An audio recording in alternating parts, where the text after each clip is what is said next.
हाँ बच्चों, तो कैसे हैं आप सभी। स्वागत है आप सबका युवा क्लासेस के जरूर चैनल पर। तो आज हम सभी लोग यूरोप में राष्ट्रवाद यूरोप में राष्ट्रवाद के इतिहास अध्याय 1 का अध्ययन करेंगे लोग, जिसमें लघुत्तरीय प्रश्न और दीर्घोत्तरीय प्रश्नों के बारे में बहुत इंपोर्टेंट क्वेश्चंस का हम लोग क्या करेंगे लोग, अध्ययन करेंगे लोग। ठीक है, ठीक है। जैसे कि पार्ट 3 जो है वो सबसे पार्ट 3 में हम लोग सभी क्वेश्चन है।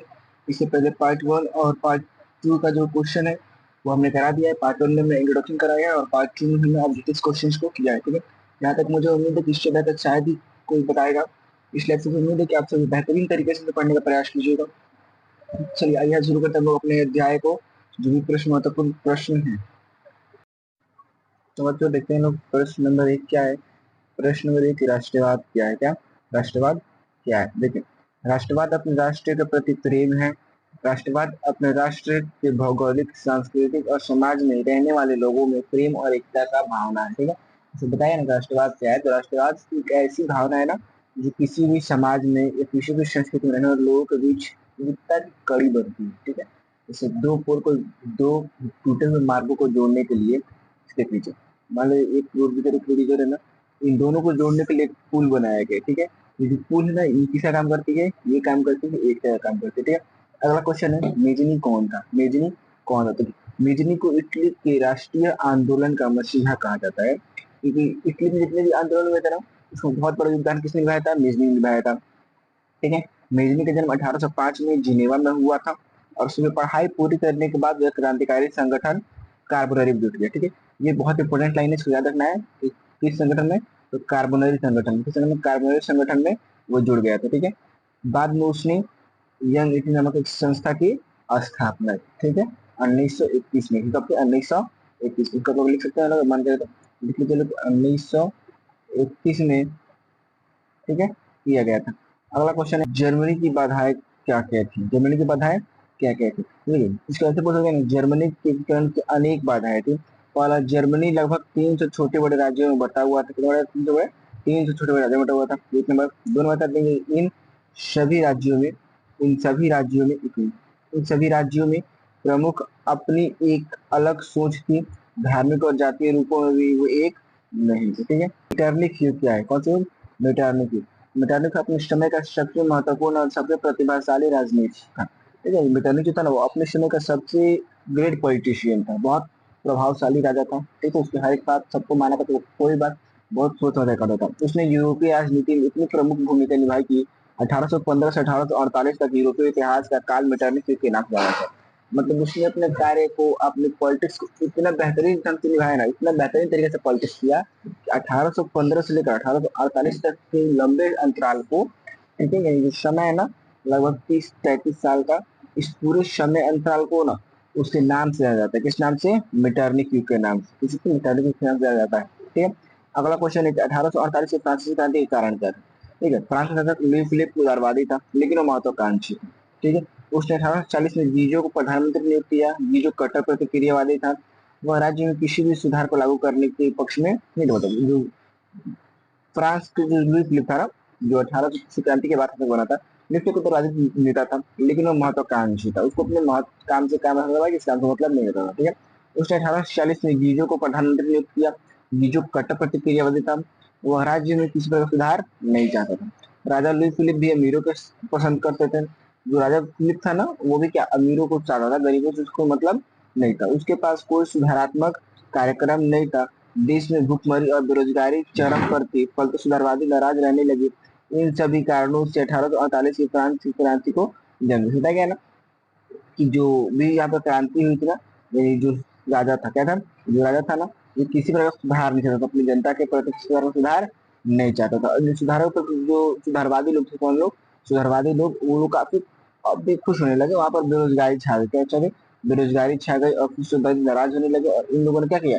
मिलकर 1848 की क्रांति को जन्म दिया। ठीक है, देखिए नेक्स्ट क्वेश्चन, अगला क्वेश्चन है, इटली और जर्मनी के क्रम में ऑस्ट्रिया क्या भूमिका थी? तो देखिए, इटली के क्रम में ऑस्ट्रिया क्या भूमिका थी? तो ऑस्ट्रिया और पुरमाओं की सीमा के विवाद को लेकर ऑस्ट्रिया और इटली के बीच क्या हो गया? युद्ध शुरू हो गया। ऑस्ट्रिया और पुरमाओं की सीमा विवाद था ना, उसके लिए ऑस्ट्रिया और इटली ने आपस में युद्ध शुरू कर दिया, और युद्ध में ऑस्ट्रिया हार गया, और उसके हारने के बाद एक बड़े शहर लोम्बार्डिया पर पुरमाओं का अधिकार हो गया और इटली का एकीकरण पूरा हो गया। ठीक है, अगला है जर्मनी का एकीकरण। तो जर्मनी के एक में सबसे बड़ा बाधा कौन था? ऑस्ट्रिया था। बिस्मार्क ने प्रशा की सेना के साथ सेना का संगठन कर उसे यूरोप का शक्तिशाली राष्ट्र बना दिया। उसने कूटनीति के माध्यम से ऑस्ट्रिया को कमजोर करने का प्रयास किया। इस प्रकार से ऑस्ट्रिया का पृथक के कारण जर्मनी के कारण संभव हुआ। ठीक है, जो बिस्मार्क था ना, कौन था? जो बिस्मार्क था, इसने अपनी बुद्धि का प्रयोग करते हुए क्या किया था? उसने ऑस्ट्रिया अपनी सेना को मजबूत की गई, अपनी सेना को संगठित साम्राज्य बनाया और उसने कूटनीति के माध्यम से ऑस्ट्रिया को कमजोर कर दिया। ठीक है, अगला क्वेश्चन है, यूरोप में राष्ट्रवाद को फैलाने में नेपोलियन बोनापार्ट किस तरह से सहायक हुआ? ठीक है, तो नेपोलियन बोनापार्ट ने सिर्फ जर्मनी और इटली में राष्ट्रीयता की स्थापना में मदद की। ठीक है, नेपोलियन था ना, उसने इटली और जर्मनी इटली में महत्वपूर्ण भूमिका निभाई थी, बल्कि संपूर्ण यूरोप के देशों में राष्ट्रीयता को लेकर उतार आरंभ हो गया था। इसी उसने इटली और जर्मनी में राष्ट्रीयता का स्थापना की ना, वैसे पूरे यूरोप राष्ट्र में क्या हुआ था कि संभावनाएं जग गई थी। इस राष्ट्रीयता का मूल में राष्ट्रीयता की भावना के साथ ही लोकतंत्र विचारों का भी उदय हुआ। यानी राष्ट्र के प्रति प्रेम के साथ साथ लोकतंत्र की भावना का विचार क्या हुआ? प्रसार हुआ। हंगरी, बोहेमिया तथा यूनान में स्वतंत्रता आंदोलन इसी राष्ट्रवाद का परिणाम था। इन हंगरी, बोहेमिया, यूनान, जितने जिसमें राष्ट्रवादी आंदोलन हुए थे ना, वो इन्हीं का फलस्वरूप किसका? नेपोलियन बोनापार्ट द्वारा किए गए जर्मनी और इटली के राष्ट्रीय स्थापना में। ठीक है, उसके बाद इसी आंदोलन के प्रभाव के कारण उस्मानिया साम्राज्य का पतन हो गया। ठीक है, यानी इन्हीं आंदोलनों को, नेपोलियन बोनापार्ट के द्वारा किए गए आंदोलनों के कारण ही उस्मानिया जो साम्राज्य था उसका समाप्त होता है, वह तुर्की तक में ही सिमट कर रह गया, यानी वो आगे नहीं फैल पाया और तुर्की में ही रह गया। राष्ट्रवाद के कारण बाल्कन क्षेत्र के स्लाव जाति को संगठित होने का मौका मिला और सर्वेनिया नामक देश का जन्म। ठीक है, राष्ट्रवाद के कारण बाल्कन क्षेत्र था ना, वो स्लाव जाति को संगठित करने में सक्षम, यानी इस जाति को मिलाने में सक्सेसफुल हुआ और उसने क्या किया? सर्वेनिया नामक नए देश को जन्म दिया। ठीक है, गैरिबाल्डी के कार्यों की चर्चा करें। गैरिबाल्डी सशस्त्र क्रांति का समर्थक था। वह इटली के रियासतों का एकीकरण करके इटली में गणतंत्र की स्थापना करना चाहता था।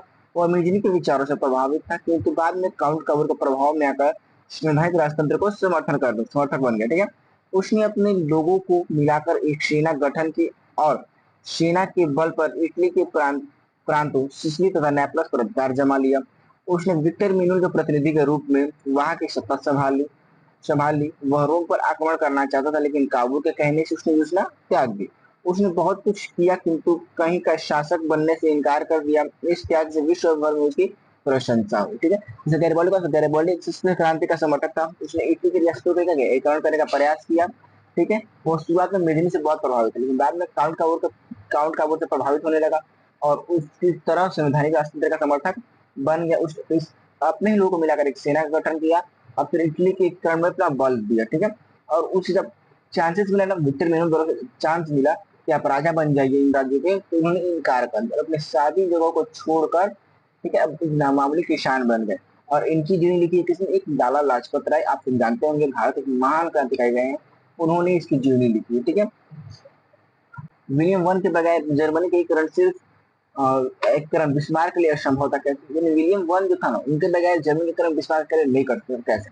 ठीक है, विलियम वन जानता था कि जर्मनी के एकीकरण के मार्ग में ऑस्ट्रिया सबसे बड़ा बाधक है, तो इसे हटाए बिना जर्मनी एकीकरण संभव नहीं। विलियम वन था ना, उसको पता था ना कि सबसे बड़ी मुसीबत कौन है? ऑस्ट्रिया है। जब तक इसको नहीं हटाएंगे तब तक एकीकरण संभव नहीं है। अतः ऑस्ट्रिया से मुक्ति पाने के लिए उसने युद्ध में हारना जरूरी था। ठीक है, सॉरी, हराना जरूरी था। उसने सोचा ना कि अगर ऑस्ट्रिया को हराना है, अगर हमें ऑस्ट्रिया को भगाना है तो ऑस्ट्रिया को हराना होगा। इसके लिए आवश्यक था कि जर्मनी सेना दृष्टि से मजबूत बने। ठीक है, जो जर्मनी की सेना थी ना, वो पूर्ण रूप से क्या हो, समर्थ हो आपस में किसी युद्ध को लड़ने के लिए। विलियम वन ने प्रशा की सेना शक्ति बढ़ाने के लिए ठोस योजना बनाई। उग्रवादियों के विरुद्ध के कई बार भी विलियम ने सैन्य बजट पर अधिकार खर्च किया। यानी विलियम वन ने क्या किया ना, हर देश का अपना बजट होता है, डिफेंस बजट जिसको बोलते हैं लोग अभी टाइम पे, उसने भी क्या किया ना, विलियम वन ने ना डिफेंस बजट बढ़ाया, अपनी सेना की संख्या बढ़ाई, सेना के हथियार बढ़ा दिए। ठीक है, तो उन सभी को बढ़ाया और बहुत लोगों ने उसे मना किया कि आप ये मत कीजिए, उसने ऐसा किया। विलियम वन की इस नीति के कारण बिस्मार्क ने रक्त अम्लों की नीति का अवलंबन किया, धर्मीकरण संभव हुआ। जब विलियम वन ने सैन्य बजट को बढ़ाया ना, किसको? सैन्य बजट को, तो उनकी से प्रभावित होकर बिस्मार्क ने रक्त एवं लोह की नीति को अपना लिया। ये बहुत इंपोर्टेंट है, रक्त एवं लोह की नीति को अपनाए। क्वेश्चन पूछता है रक्त एवं लोह की नीति का अवलंबन किसने किया? इसमें बिस्मार्क ने किया। ठीक है, और रक्त एवं लोह की नीति को कि मारकर मर जाओ, अपने देश को आजाद कराने के लिए। ठीक है, इटली के एकीकरण में मेजनी, कावूर और गैरिबाल्डी के योगदानों को बताया। ठीक है, सबसे पहले कौन है? मेजनी का योगदान। किसका योगदान? मेजनी का योगदान। देखिए, मेजनी एक सफल साहित्यकार के साथ साथ एक योग्य सेनापति भी था, लेकिन उसे राजनीति की अच्छी समझ नहीं थी।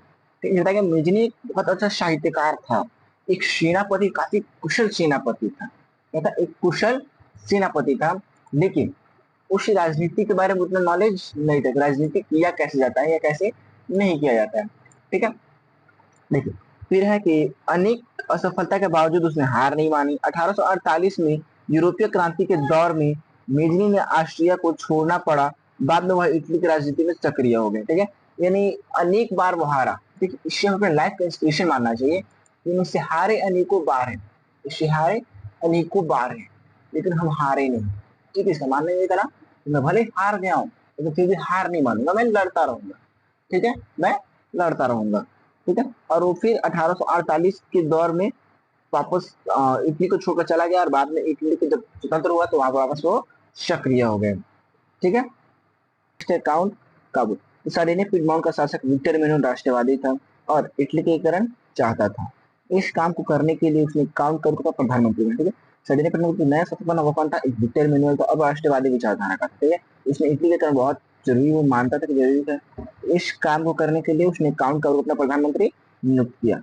काबूल सफल राजनीतिज्ञ और कट्टर राष्ट्रवादी था। ठीक है, जो काउंट काबूल था ना, वो क्या था? एक सक्सेसफुल राजनीतिज्ञ था और एक कट्टरवादी, राष्ट्रवाद के प्रति पूर्ण रूप से समर्थक। ठीक है, उसका मानना था कि इटली के एकीकरण में ऑस्ट्रिया सबसे बड़ा बाधक है, जो सबका मानना था। ठीक है, उसने ऑस्ट्रिया को हराने के लिए फ्रांस से मित्रता कर ली और उसकी ओर से 1853 से 54 क्रीमिया युद्ध में भाग लेने की घोषणा कर दी। ठीक है, उसने क्या किया ना, जो काउंट का था उसने बुद्धि का प्रयोग करते हुए इटली को इटली के एकीकरण में ऑस्ट्रिया की बाधा मानी और ऑस्ट्रिया को हराने के लिए फ्रांस के साथ मित्रता की। किसके साथ? फ्रांस के साथ मित्रता की। और 1853 में बिना फ्रांस के निवेदन के उसके साथ युद्ध में शामिल हो गया। युद्ध की समाप्ति के बाद पेरिस के शांति सम्मेलन में फ्रांस और ऑस्ट्रिया के साथ पिडमोंट को भी बुलाया गया। ये उसकी सबसे बड़ी सक्सेस थी। ठीक है, नेक्स्ट है गैरिबाल्डी। गैरिबाल्डी का योगदान क्या था? गैरिबाल्डी एक महान क्रांतिकारी था। वह सशस्त्र क्रांति द्वारा दक्षिणी इटली के रियासतों के एकीकरण के प्रयास में था। वह जर्मनी वह मेजनी का समर्थक था। प्रारंभिक समय में वो किसका समर्थक था? प्रारंभिक समय में वो मेजनी का समर्थक था। ठीक है, किंतु बाद में काउंट काबू के प्रभाव में आकर उसे राजतंत्र का समर्थन करने लगा। तो उसने अपने लोगों से सेना बनाई और इटली के प्रांत सिसिली और नेपल्स पर अधिकार जमा लिए। ठीक है, फिर लास्ट में एरो का सिंबल देकर लिखेंगे। तो मेजनी, काउर और गैरिबाल्डी से मिले जुले प्रयासों से 1871 में एकीकरण संभव हो पाया। ठीक है, देखिए नेक्स्ट क्वेश्चन क्या है? नेक्स्ट क्वेश्चन है, जर्मनी के एकीकरण में बिस्मार्क की क्या भूमिका थी? ठीक है, ये क्वेश्चन काफी इंपॉर्टेंट है।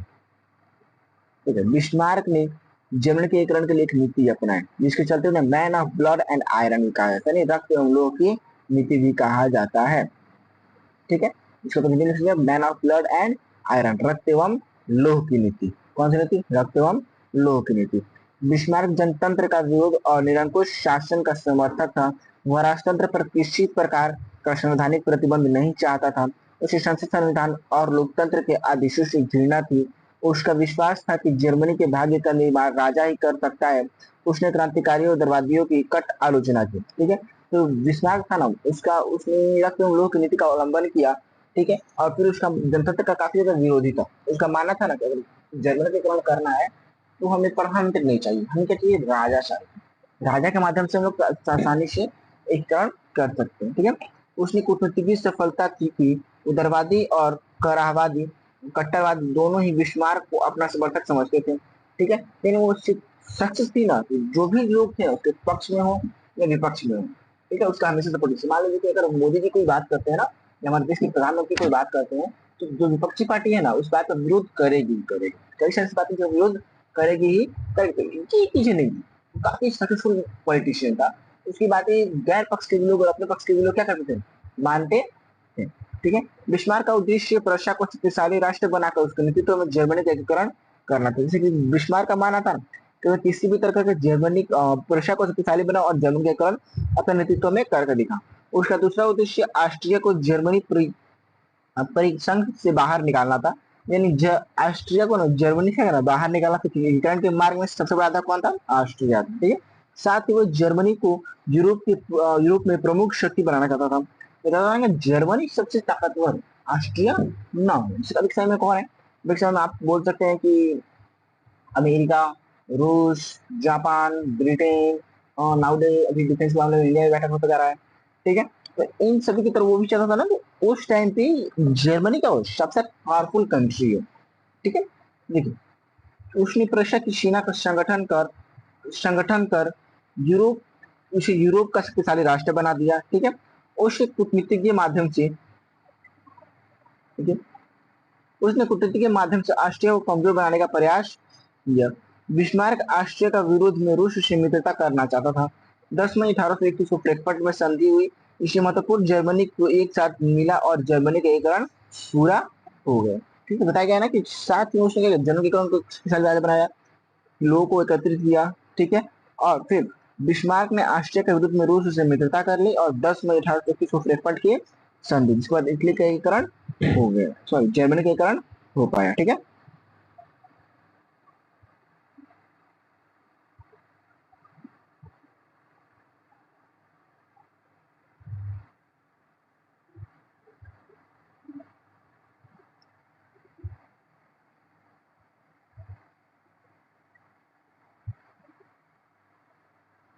राष्ट्रवाद के उदय और प्रभाव की चर्चा करना। ठीक है, तो देखिए सर सर्वप्रथम राष्ट्रवाद का उदय फ्रांस की क्रांति के फलस्वरूप हुआ था। इस क्रांति ने पूरे यूरोप में राष्ट्रवाद की लहर उठा दी। ठीक है, जिसके कारण अनेक छोटे बड़े राज्यों का उदय हुआ। बालकन जैसे क्षेत्र के छोटे राज्य और जातियों के समूहों में भी राष्ट्रवाद की भावना जन्म लेने लगी। जर्मनी, इटली, फ्रांस, इंग्लैंड जैसे देशों में भी राष्ट्रवाद इतनी कट्टरता से उभर रहा कि एक दूसरे के द्वेष करने लगे। इतने तेजी में जनतंत्र भावना या राष्ट्रवाद भावना का जन्म हुआ ना, कि सब देश अपने अपने देशों से दूसरे से प्रभाव हटा जाते थे। ये राष्ट्रवाद एक नकारात्मक पक्ष था। एक दूसरा पक्ष भी था, जैसे कि एक सिक्के के दो पहलू होते हैं ना, वैसे ही। ठीक है, एक तरफ फायदा भी हुआ, दूसरा तरफ नुकसान भी होते। तो औद्योगिक क्रांति की सफलता ने कट्टर राष्ट्रवादी को हवा देने का काम किया। ये बड़ा साम्राज्यवादी सर्वप्रथम एशिया और बाद में अफ्रीका को अपना निशाना बनाने लगा। ठीक है, यानी ये जो औद्योगिक क्रांति थी ना, इसने पहले तो यूरोप को निशाना बनाया, उसके बाद एशिया महादेश और अफ्रीका को क्या किया, अपने निशाने पर लेने लगा। इसके लिए उसने अनेक युद्ध भी किए। जो जितना शक्तिशाली था वह उतना ही भाग पर कब्जा जमा बैठा। इन उपनिवेशों ने जहां अपनी जड़ जमाई, वहां उन्होंने खुलकर शोषण किया। उपनिवेशों से उन्हें दो चीजों आसानी से मिली। एक तो उद्योग के लिए कच्चा माल मिलने लगा और दूसरा यह कि तैयार माल का बाजार भी हाथ में आ गया। भारत के लिए इंग्लैंड, फ्रांस, पुर्तगाल और हॉलैंड में युद्ध हुआ, जिसमें इंग्लैंड विजयी रहा। ठीक है, जैसे इंग्लैंड भारत पर अधिकार करने के लिए इतने सारे देशों में युद्ध चला, जिसमें कौन जीता? इंग्लैंड जीता। और हमको पता है कि इंग्लैंडियों ने हम पर क्या अधिकार किया है। ठीक है, नेक्स्ट क्वेश्चन है, जुलाई 1830 की क्रांति को विवरण दीजिए। जुलाई 1830 की क्रांति का विवरण देना है। ठीक है, देखिए 1828 में लुई 18 की मृत्यु हुई। ठीक है, लुई 18 जो था ना, वो लगभग 1815 में फ्रांस का शासक बना था। ठीक है, देखिए लुई 18 में मर गया। उसके पश्चात उसके भाई चार्ल्स दसम गद्दी पर बैठा। चार्ल्स दसम ने क्रांति का घोर शत्रु था और राजा के दैवीय अधिकार का सिद्धांत में विश्वास करता था। वह पुरातन व्यवस्था को फिर से प्रतिष्ठित करना चाहता था। वह चर्च की महानता का प्रबल समर्थक था। जनता इस नए राजा से जितनी घृणा करती थी, कुलीन लोग उतना ही उसका आदर करते थे। ठीक है, यानी इसका समर्थन कुछ लोग करते थे, कुछ लोग इसका विरोध भी करते थे, कि ये अपने धर्म को जबरदस्ती लोगों पर थोपा करता था। वास्तव में चार्ल्स दसम का घोर प्रतिक्रियावादी चरित्र और सामंतों, कुलीनों तथा पादरियों के प्रति उसके भारी पश्चाताप ने फ्रांस को जुलाई 1830 की क्रांति के द्वार पर ला खड़ा किया। यानी कि चार्ल्स दशक ने जिस प्रकार निर्दयता दिखाई, निरंकुश शासन दिखाया, उसके फलस्वरूप ना क्या हुआ कि जो फ्रांस था उस 1830 की क्रांति के द्वार पर आकर खड़ा होना पड़ा और वहां पर क्रांति हुई। विद्यार्थी, अवकाश प्राप्त सैनिक, मजदूर सब क्रांति के मार्ग पर बढ़ गए। इस क्रांति का नेतृत्व वयोवृद्ध नेता लफायत ने किया। विरोध के फलस्वरूप चार्ल्स दसम को सिंहासन छोड़ना पड़ा। इस प्रकार क्रांति सफल हुई और चार्ल्स दशक का शासन समाप्त हुआ। जुलाई 18 जुलाई देखिए जुलाई क्रांति मध्य वर्ग की विजय थी, जिसमें संवैधानिक घोषणा पत्र के दोषों को दूर किया और कुलीन तथा धर्म गुरुओं का शासन समाप्त किया। नहीं, यहाँ पर ये कर दिया गया ना, जो धर्म गुरु जैसे कि पंडित हो गए, मौलवी हो गए, या चर्च के जो फादर होते हैं, उन लोगों का शासन समाप्त कर दिया गया। तो ये लोग शासन नहीं करेंगे, जनता का शासन चलेगा। ठीक है। इसके बाद है, इसी वर्ग ने 1789 की महान क्रांति का संचालन किया था, और इसी वर्ग ने 1794 में मजदूरों के बढ़ते हुए प्रभाव से क्रांति की रक्षा की थी। 1815 से 1830 के बीच विशेष अधिकार वर्ग की चेष्टा से इस वर्ग के हित पर खतरा उत्पन्न हो गया था, अतः मध्यम वर्ग पुनः अपने अधिकारों की रक्षा के लिए सक्रिय हुआ। ठीक है। 1789 और 1794 के जितने भी युद्ध में क्रांति महान महान, इन सब में महत्वपूर्ण भूमिका निभाई थी। लेकिन फिर जब 1830 में इनके अधिकारों पर बात आ गई ना, तो इन्होंने क्या किया, विरोध करना शुरू कर दिया और अपनी रक्षा के लिए हथियार उठा लिए। उसने प्रतिक्रियावादी शासकों को भगाने पर विश्व विवश किया और श्रमजीवी वर्ग को चुप करके शासन की बागडोर अपने हाथ में ले ली। ठीक है। लास्ट क्वेश्चन है आज का, यूनानी स्वतंत्रता आंदोलन का संक्षिप्त विवरण। यानी यूनान जो आंदोलन हुआ था ना, उसके बारे में संक्षिप्त में बताना है। तो जुलाई 1830 की फ्रांसीसी क्रांति से प्रभावित होकर यूनानियों में राष्ट्रीयता की भावना जग पड़ी। यूनान यूरोपीय सभ्यता की जननी माना जाता है। ठीक है। यूनान को यूरोपीय सभ्यता की जनक माना जाता है, जन्म देने वाला माना जाता है। सभी यूनानियों का धर्म और उनकी जाति संस्कृति एक ही, साथ ही प्राचीन यूनान सभ्यता, संस्कृत, साहित्य, विचार, दर्शन, कला, चिकित्सा, विज्ञान आदि के क्षेत्र में न केवल यूरोप का वर्णन, पूरे विश्व का जनक। यूनान वो जगह था ना, जैसे पूरे यूरोप के लोगों की प्राचीन सभ्यता जुड़ी हुई थी, संस्कृति जुड़ी हुई थी, साहित्य भी, विचार और दर्शन, ये सब किसे जुड़े हुए थे, यूनान से जुड़े हुए थे। किसे जुड़े हुए थे, यूनान से जुड़े हुए थे। ठीक है। बताया गया इसके बावजूद भी वह उस्मानिय साम्राज्य के एक अंग के रूप में जाना था। तो सब कुछ वहीं से जन्म हुआ, लेकिन फिर भी वो किसी दूसरे के नाम से जाता था। ठीक है। फलतः तुर्की के विरुद्ध आंदोलन आरंभ हो गया। इसलिए तुर्की क्या क्या आंदोलन शुरू हो गया। आंदोलन के मध्यम वर्ग का सहयोग मिलने लगा, जो काफी शक्तिशाली था। लेकिन आंदोलन को मध्यम वर्गों ने अपना सपोर्ट देना शुरू किया, जिसके बाद काफी शक्तिशाली और ज्यादा हो गया। यूनान की स्थिति तब और विकट हो गई जब तुर्की ने यूनानी आंदोलनकारियों को एक एक कर दबाना शुरू किया। ठीक है। यूनान की स्थिति तब और बेकार होने लगी ना, जब तुर्की ने एक एक आंदोलनकारी को, क्रांतिकारियों को पकड़कर मारना शुरू कर दिया। 1821 में यूनानियों ने विद्रोह शुरू कर दिया। अब वो क्या वो लास्ट में हारने लगे ना जब, तो 1821 में यूनानियों ने क्या किया, विद्रोह शुरू कर दिया। ठीक है।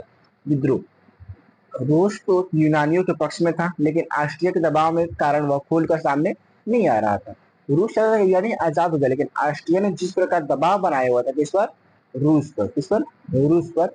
रूस खुद को सपोर्ट नहीं कर पा रहा था, लेकिन जार निकोलस के समर्थन मिलने पर एक प्रकार से संपूर्ण यूरोप से यूनान को समर्थन मिलने लगा। जैसे ही जार निकोलस ने ना यूनान का समर्थन किया, जैसे संपूर्ण यूरोप किसके समर्थन में आ गया, यूनान के समर्थन में आ गया। यूनान और तुर्की में युद्ध छिड़ गया। ठीक है। अनेक देश यूनान के पक्ष में आए, युद्ध में यूनान की विजय। ठीक है बच्चों, तो मिलते हैं लोग नेक्स्ट वीडियो में, जिसमें हम लोग अध्याय 2 के समाजवाद एवं साम्राज्यवाद एवं साम्यवाद का अध्ययन करेंगे। मिलते हैं अगले वीडियो में, पढ़ते रहिए।